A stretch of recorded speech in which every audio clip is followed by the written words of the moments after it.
কেন? আমি কইছি এই জন্য আমিও দেখমু তুই আজকে কি কি বাজার করছস।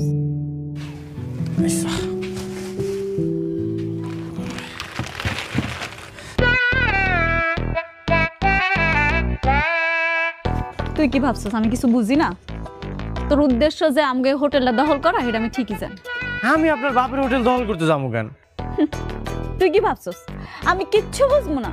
তুই আমার লগে ব্রেকআপ করছস, ব্রেকআপ করে আমার বাবার হোটেলে আবার এসে কাজ নিছস যাতে আমার বাবারে পটাই আমার বিয়াটা করতে পারস, তাই না?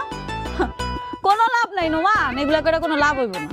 দেখেন এসব উল্টা পাল্টা চিন্তা ভাবনা না আপনার মাথায় আইব, আমি এসব উল্টা পাল্টা চিন্তা ভাবনা করি না।